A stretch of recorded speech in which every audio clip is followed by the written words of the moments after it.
CBT का क्या अनुभव है आपका कि उस टाइम पे जो पेपर का प्रेशर रहता है एग्जाम्स में, उसको आप किस तरह से देखते हैं?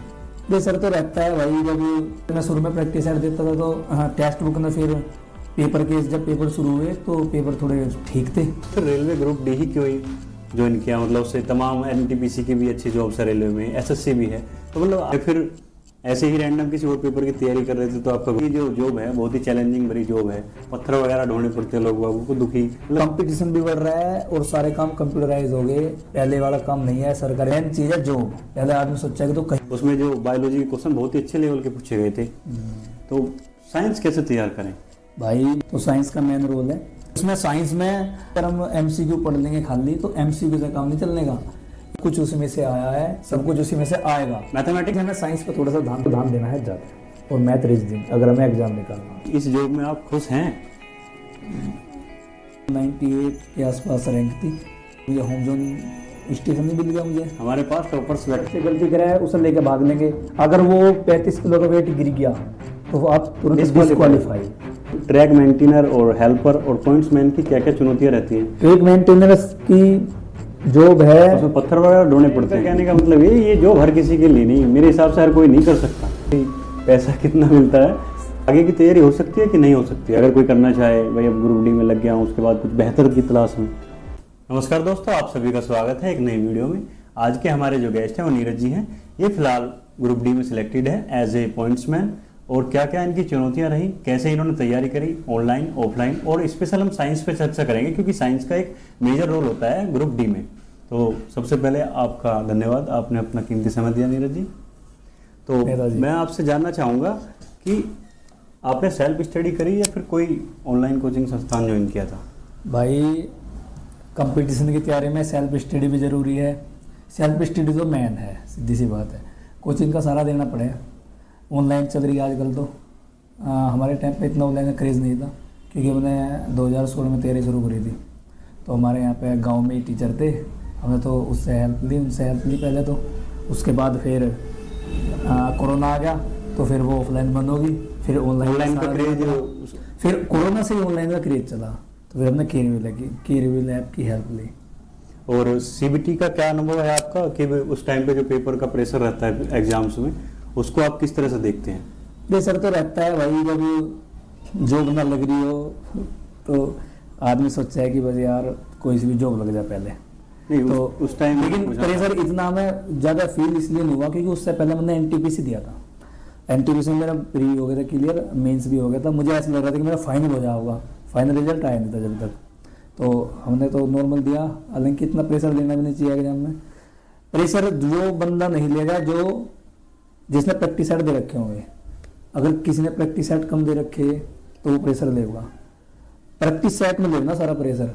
प्रैक्टिस सेट में सारा प्रेशर लेने का मतलब ये है कि जैसे जैसे आप प्रैक्टिस सेट देते हैं आपका कॉन्फिडेंस भी बढ़ता है और प्रेशर भी कम होता है, ये कहना चाह रहे हैं आप? उसमें प्रेशर रिलीज हो जाए सारा, क्योंकि प्रेशर तो हम पहले ही ले लेंगे। अगर तुम 50-60 प्रैक्टिस सेट दे के एग्जाम में बैठ रहे हो तो वही एग्जाम में आना है जो हम प्रैक्टिस उसके जैसे जाता है लगभग, सेम है लगभग बिल्कुल। और एक सच्चाई और है, अगर हमारे प्रैक्टिस सेट में 100 में तो 60 नंबर बन रहे हैं ना, तो वहाँ भी 60 या 65 के बीच में बनेंगे। प्रैक्टिस सेट का इतना बड़ा रोल है। प्रैक्टिस सेट का तो बहुत बड़ा रोल है भाई। और सभी तक कहना चाहूँगा मैं भाई, प्रैक्टिस सेट तो आंख बंद करके देने शुरू कर दो। नहीं, आपको इसमें एक चीज और जोड़नी पड़ेगी। लोग बाग प्रैक्टिस सेट तो देते हैं और उसका एनालिसिस नहीं करते बहुत से बच्चे। एनालिसिस भी तो उसका उतना ही जरूरी है जितना आप प्रैक्टिस सेट दे रहे हैं। एनालिसिस तो बहुत ज़्यादा ज़रूरी है। ज़्यादा प्रैक्टिस सेट के पीछे मत भागो, और भी तो चीज़ पढ़ नहीं रहे हैं। एक प्रैक्टिस सेट दो दिन में, उसका एनालिसिस करो कम से कम 1.5-2 घंटा। अपनी कमी देखो, कौन से सब्जेक्ट में ज़्यादा कमजोर हो रहा हो, बस उसके ऊपर काम करो। जैसे मैं शुरू में प्रैक्टिस सेट देता था तो टेक्स्ट बुक में फिर पेपर के जब पेपर शुरू हुए तो पेपर थोड़े ठीक थे, लेवल के थे। ग्रुप डी का लेवल ही बनेगा, लेकिन 1 करोड़ से ज़्यादा फॉर्म भरे जाते हैं। 1 करोड़ 15 लाख प्लस फॉर्म थे। पिछली बार वैकेंसी भी 1 लाख के करीब थी ना सर? 1,03,000 प्लस वैकेंसी थी। लेकिन जोन में जब वे वैकेंसी बढ़ जाना, अगर जैसे दिल्ली जोन में 13,000 वैकेंसी थी तो हमारा तो 13,000 तक कंपटीशन है। हमारा 13,000 वैकेंसी में कंपटीशन है, हमें 1 लाख से मतलब ही नहीं। ये है थोड़ा सा वहाँ एसएससी की तरह नहीं वहाँ पे कि हम सारी टोटल वैकेंसी में कम्पीट करेंगे, नहीं।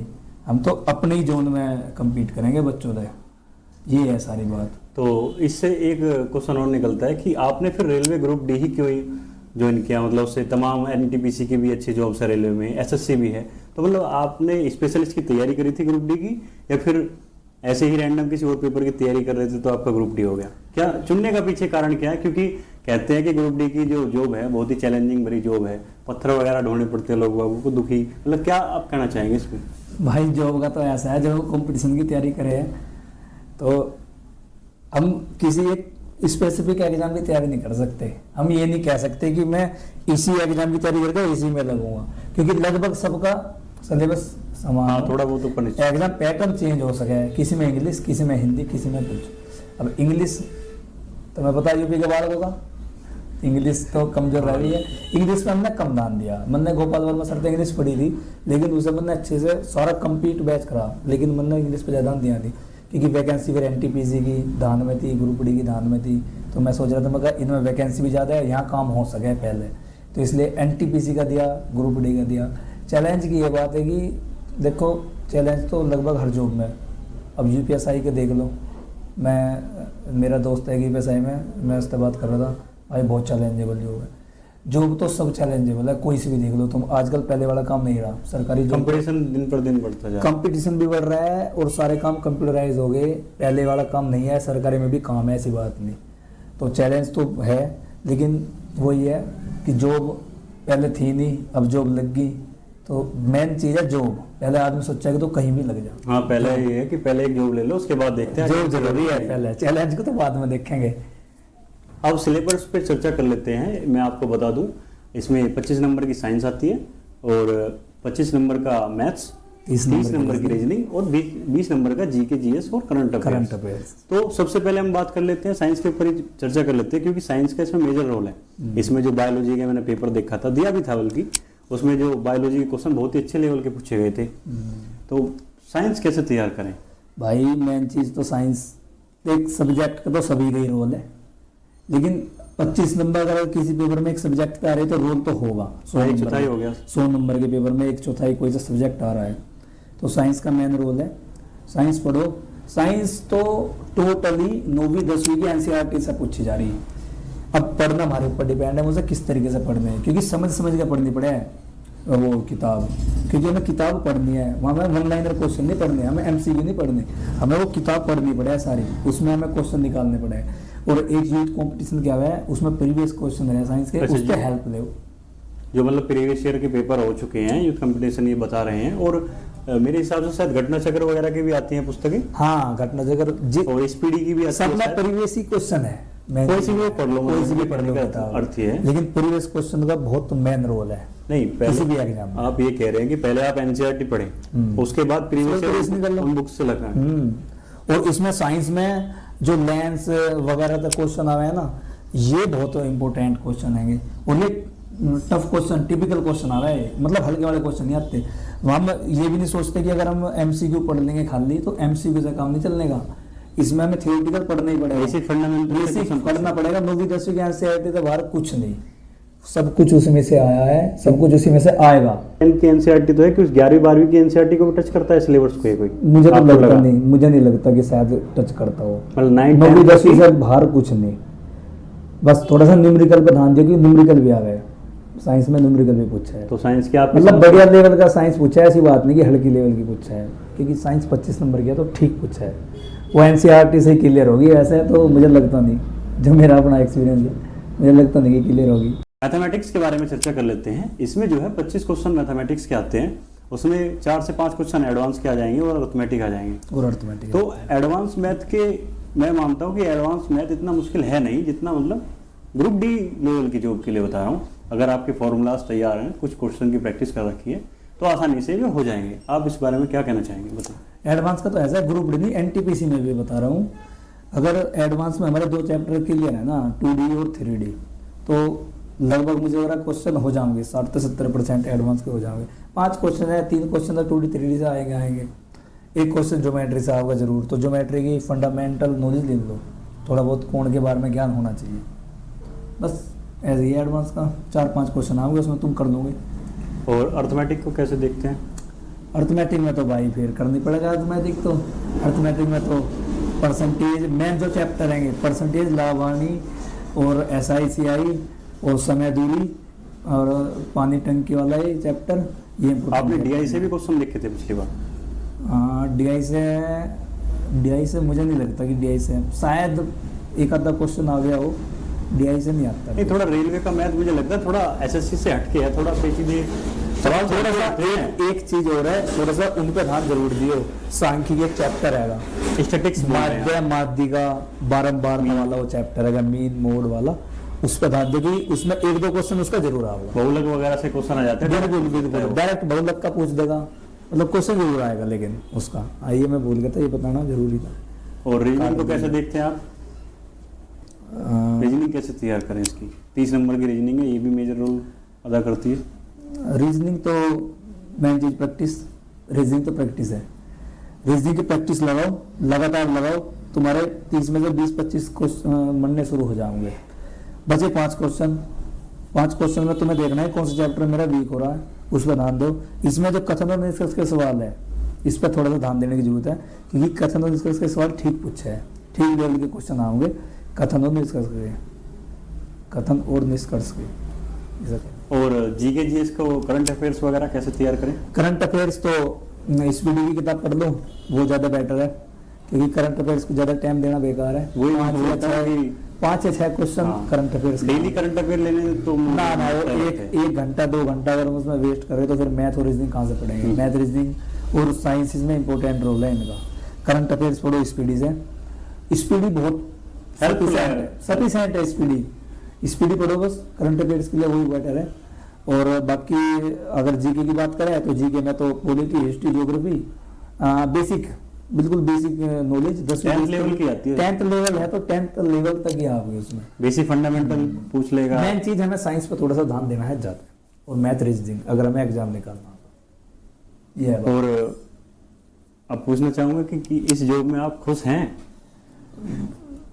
खुश की तो भैया यह है बात कि जब जॉब नहीं होती आदमी के पास तो फिर तो सबसे मेन पहले हमारा काम रह गया, हमें जॉब चाहिए। खुशी और दुख तो हम बाद में देखेंगे, बाकी सबका खुशी का अपना अपना वो है, सबके डिपेंड ऊपर करे। अब हम तो होम जोन है हमारा, होम डिस्ट्रिक्ट है आपका, आपने बताया था, और 10-11 किलोमीटर 15 किलोमीटर के आसपास हमारा स्टेशन है, ठीक है। ओवरऑल वैसे ये आपका तो घर के पास है, सुबह आना है शाम को आना है। हाँ वो ये ग्रुप डी का तो मैं बता रहा हूँ, कोशिश करो अपना जोन भरने की, क्योंकि दूर जोन भरोगे तो 5 साल तक पहले तो मान नहीं सकते अगर तुम्हें म्यूचुअल नहीं मिला। क्योंकि अगर हम ये जोन चेंज करने के बारे में बता रहे हैं कि जोन चेंज हो सकता है कि नहीं हो सकता है, उस बारे में आप बता रहे हैं सर? जोन चेंज हो सकता है हमारा 5 साल बाद, 5 साल बाद हम प्रायोरिटी लगा सकते हैं अदर जोन की। उससे पहले हम उसी जोन में दूसरे स्टेशन की प्रायोरिटी लगा सकते हैं। अगर हमें वो स्टेशन दूर पड़ रहा है अपने यहाँ से तो दूसरे स्टेशन की प्रायोरिटी लग सकती है 6 महीने बाद, ये है बात। नहीं तो फिर अपना जोन कैसे लें? आपने बताया कि अपना जोन भरें तो अच्छे से अच्छे नंबर लाने पड़ेंगे। अपना जोन की बात है, पहले अपना जोन भरो, उसके बाद फिर नंबर के ऊपर थोड़ा सा डिपेंड करे।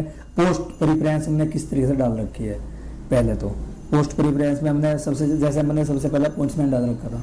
पॉइंट्समैन में 800 वैकेंसी थी दिल्ली जोन में, उसमें मेरी 198 के आसपास रैंक थी, तो मुझे तो अपनी अच्छी रैंक थी काफ़ी। हाँ, तो मुझे होम जोन स्टेशन ही मिल गया मुझे। हमारे पास टॉपर्स बैठा हुआ है आप अलगे में ले रहे हो टॉपर। हाँ भैया, एक बात पूछना चाहूँगा कि इस जॉब में चैलेंजिंग बड़ी जॉब तो है ही, तो आगे की तैयारी हो सकती है कि नहीं हो सकती? अगर कोई करना चाहे, भाई अब ग्रुप डी में लग गया हूँ, उसके बाद कुछ बेहतर की तलाश में।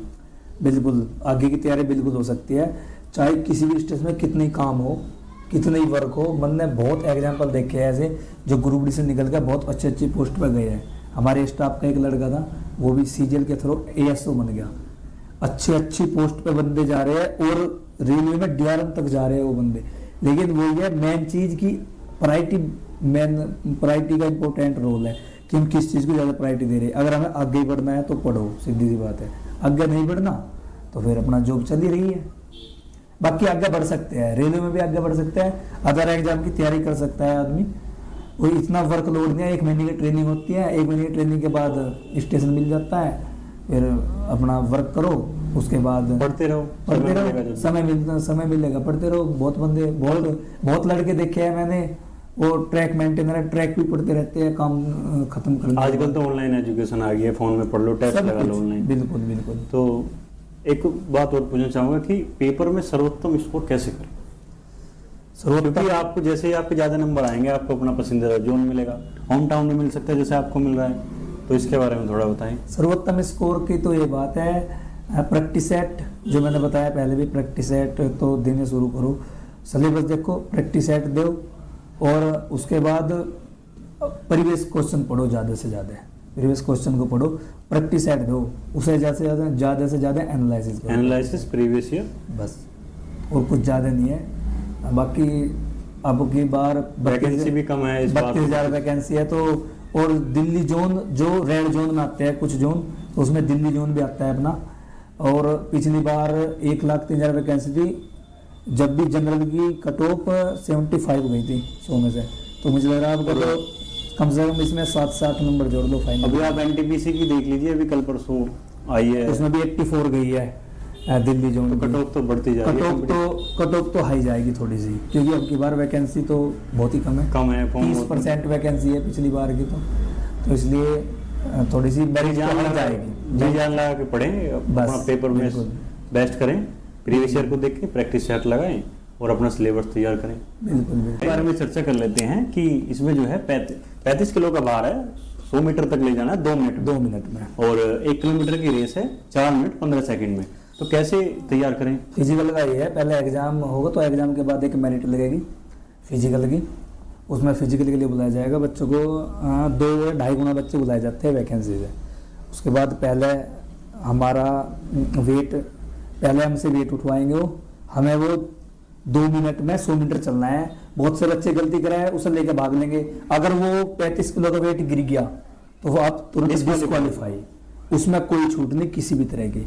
इसलिए बहुत से बच्चे, जब मैं देख रहा था, उठा तो ही तुरंत भाग लिए, मतलब भागने की क्या जरूरत है, 2 मिनट में 100 मीटर खूब आराम से चलो, टाइम मिलता है आराम से। उसके बाद दौड़ होती है, दौड़ की ऐसी बात है कि हमें 1 से 1.5 महीने की तो तैयारी चाहिए कम से कम दौड़ के लिए, क्योंकि 4.25 मिनट में हमें 1 किलोमीटर दौड़ लगानी है, तो और वो हमें बच्चों के बीच में भगना है, कम से कम 350-400 का बैच। मेंटली प्रेशर रहता है वो, थोड़ा सा मेंटली प्रेशर रहता है। मैंने वहाँ पे देखा है, जब क्वालिफाई डिसक्वालीफाई की लिस्ट लगती थी, हमारा अम्बाला में हुआ था, तो उसमें 55% ही क्वालिफाई कर पा रहे थे, 45% उसमें बाहर हो रहे थे इस दौड़ में भी। इसलिए तो दौड़ का भी मेन रोल है, उसमें हमें तैयारी करने की जरूरत है 2 से 3 महीने की कम से कम। तो दौड़ पे तो, लेकिन दौड़ की तैयारी जल्दी हो जाएगी, पहले एग्जाम दो, एग्जाम के बाद तैयारी शुरू कर दो दौड़ की।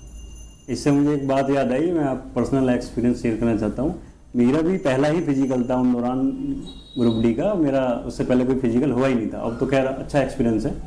इन्होंने ही मेरी दौड़ का मुझे हौसला दिया था, मैं इनसे बोल रहा था कि मेरा टाइम नहीं आ रहा है, तो इन्होंने अपने गांव बुलाया था मुझे, मैं वहाँ पे गया, इन्होंने ही मेरी मदद कराई, मेरे साथ चक्कर लगाए, मेरा कॉन्फिडेंस आ गया, क्योंकि मेरा टाइम से पहले ही मेरी रेस हो गई थी, आपको याद होगा, लग गई। और वो 35 किलो का जो वजन था, उसे तो मैं भाग के ही लेके गया था, भाग के ही वापस आया था। वो गलती, वो वाली गलती नहीं करनी चाहिए थोड़ा सा। तो ट्रैक मेंटेनर और हेल्पर और पॉइंट्समैन की क्या क्या चुनौतियाँ रहती हैं? सबसे पहले तो आप मुझे यही बताएं कि इसमें पॉइंट्समैन हैं आप, तो इसका क्या वर्क रहता है? पॉइंट्स का हमारा काम रहेगा, मेन रिलेटेड जो हमारा काम है वो पॉइंट से रिलेटेड रहेगा। पहले के ज़माने में क्या होता था, हमें मैन्युअली पॉइंट ऑपरेट करने रहते थे। आजकल तो इलेक्ट्रिक ज़माना हो गया, तो सब कुछ स्टेशन मास्टर के ऑफिस में सब हो जाता है, बटन दबाओ और पॉइंट चेंज हो गए, जिससे गाड़ी, पॉइंट नहीं, बच्चे समझ नहीं पाएंगे, पॉइंट्स क्या चीज़ है उस बारे में थोड़ा बताएं। पॉइंट्स हो गए जिससे गाड़ी प्लेटफॉर्म चेंज करती है, मतलब जैसे हमें प्लेटफॉर्म नंबर 1 पर गाड़ी लेनी है तो पॉइंट चेंज करके वो 1 पर आ जाएगी। मेन लाइन से गाड़ी निकालने कोई बिना रुके तो मेन लाइन से पॉइंट, इसी तरीके से पॉइंट सेट होते हैं। हमारा काम रहता है उसमें, अगर कोई गाड़ी मेन लाइन से थ्रो होती है तो स्टेशन की ऑफ साइड से पॉइंट्समैन दिन में हरी झंडी और रात में टॉर्च दिखाएगा, और स्टेशन तरफ से स्टेशन मास्टर दिखाएगा। बाकी गाड़ी को चेक भी करेगा कि गाड़ी में कुछ हैंगिंग पार्ट तो नहीं है, आग तो नहीं लग रही। अगर ऐसा कुछ होता है तो गार्ड का ध्यान आकर्षित करेगा कि इसे रोको गाड़ी को। और महीने में हमें 4 बार पॉइंट्स को मैन्युअली जाकर ऑपरेट करना पड़ता है। ये मतलब पॉइंट्समैन का मेन काम है। और पॉइंट्समैन का ये तो मेन काम हैगा छोटे स्टेशनों पे।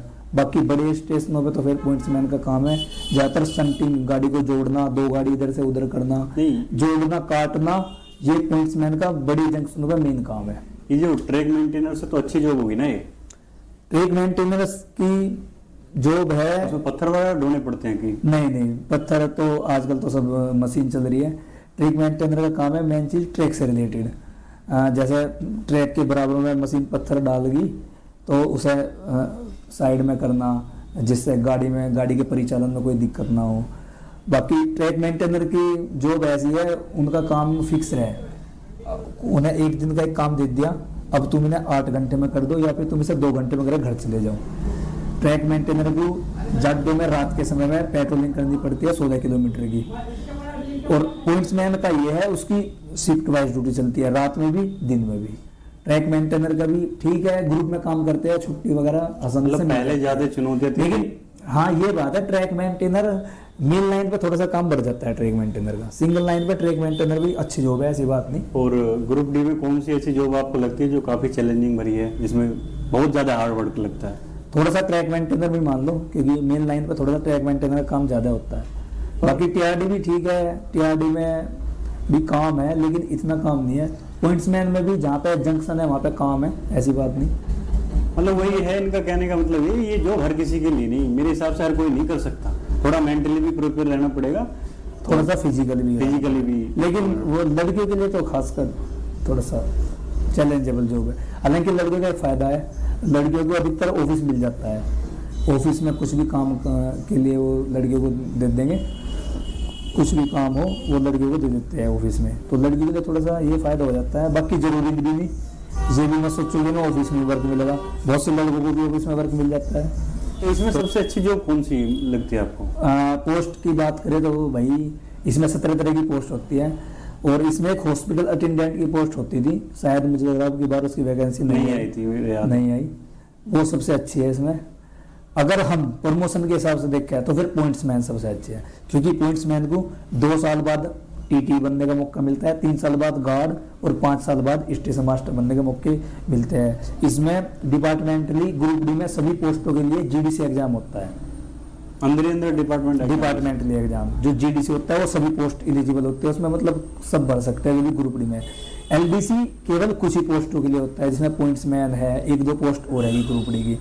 बाकी इलेक्ट्रिकल की भी अच्छी जॉब है इसमें, अगर तुम्हें 7 दिन वर्क कर तुम 7 दिन घर रहना चाहते हो तो उसमें फिर पोस्ट प्रेफरेंस में अपना तुम इलेक्ट्रिकल भरो, उसमें इलेक्ट्रिकल का ये काम रहता है, एसी वगैरह सुधारने का, कोई बल्ब वगैरह जो एसी उसमें ट्रेन में रहते हैं लगे रहते हैं, उससे रिलेटेड काम रहता है, वो भी अच्छी जॉब है। बाकी ओवरऑल ठीक है, नौकरी ना होने से तो अच्छा है कि एक नौकरी तो हो। मेन चीज एक बात है, रेलवे में थोड़ा सा प्रमोशन ठीक ठाक है और कुछ जॉब के मुकाबले। अगर तुम पुलिस में लग जाओ तो 10 साल तक पहले तो मुझे लग रहा तुम हेड कांस्टेबल बन नहीं सकते, शायद ऐसा कुछ है। रेलवे में थोड़े से मौके मिलते रहते हैं, जीडीसी के थ्रू भी, और पॉइंट्समैन को थोड़े से ज्यादा मिले। अब सैलरी पर चर्चा कर लेते हैं कि सैलरी कितनी मिलती है। सैलरी एक ठीक ठाक सैलरी तो मिलती ही होगी। सैलरी का तो ऐसा है, लेवल 1 की जॉब है, बेसिक से शुरू होती है। बेसिक 7वें वेतन पे के हिसाब से 18,000 है, उसमें अब 53% हमारा डीए हो रहा है, और उसमें हमें टीपीटी मिलता है, आने जाने का किराया जो 1500 रुपये के आसपास मिलता है। उसके बाद हमें नाइट अलाउंस मिलता है जो 3000 के आसपास मिलता है नाइट अलाउंस। और उसके बाद 3 फैक्टर और डिपेंड करते हैं XYZ सिटी के हिसाब से। अगर हमारी X सिटी में जॉब है तो हमें 30% एचआरए मिलेगा, मतलब जो अच्छी सिटी है, मतलब अच्छी सिटी के बारे में 30%, 18 का 30% 5400 रुपये। अगर हमारा वाई सिटी में है स्टेशन, वाई सिटी में आता है हमारा स्टेशन, तो हमें 20% एचआरए मिलेगा। हमारा अगर जेड सिटी में स्टेशन आता है तो 10% एचआरए मिलेगा। तो 2-2 हज़ार रुपये हम कम कर लो उसके हिसाब से, मतलब 30 से 35 हज़ार रुपये सैलरी। हाँ बिल्कुल, शायद 40 के करीब होगी तो 40 के करीब हो जाती है एक्स सिटी में, 40 के करीब। इन हैंड सैलरी 35 के आसपास, मतलब एवरेज हम 35 लगा सकते हैं, एवरेज मतलब ठीक ठाक ही है देखा जाए तो एक हिसाब से। और अब जो 8वें वेतन की बात चल रही है, देखो लगभग 40% सैलरी बढ़ने की तो उम्मीद जताई जा रही है कि 40% सैलरी तो कम से कम बढ़ी जाएगी, और भी कुछ नहीं। और अब बोनस के बारे में भी चर्चा कर लेते हैं, क्योंकि रेलवे फेमस है अपने बोनस के लिए। अब जैसे कि दिवाली आने वाली है तो आपको बोनस मिलेगा। बोनस कितना मिल जाएगा, मतलब अंदाजा एक, अगर आप रेंज बता पाएं? बोनस तो रेलवे 2.5 महीने का बोनस देती है, और ग्रुप डी और ग्रुप सी के सभी कर्मचारियों को सेम बोनस मिलता है। इसमें स्टेशन मास्टर हो या फिर ग्रुप डी का कोई भी कर्मचारी हो, सबको सेम बोनस मिलता है। 2.5 महीने के हिसाब से अभी हमें 17,950 के आसपास बोनस मिलता है। अब 8वें वेतन के हिसाब से जो उम्मीद जताई जा रही है वो मुझे लग रहा है कि 45,000 के आसपास हो जाएगा बोनस। अच्छी खासी दिवाली मिल जाएगी मतलब ये। हाँ, ये बिल्कुल तो तो मैं यही कहना चाहूँगा, अगर आप नए हैं तो चैनल को सब्सक्राइब कर लीजिए। और नीरज जी का फिर से एक बार धन्यवाद।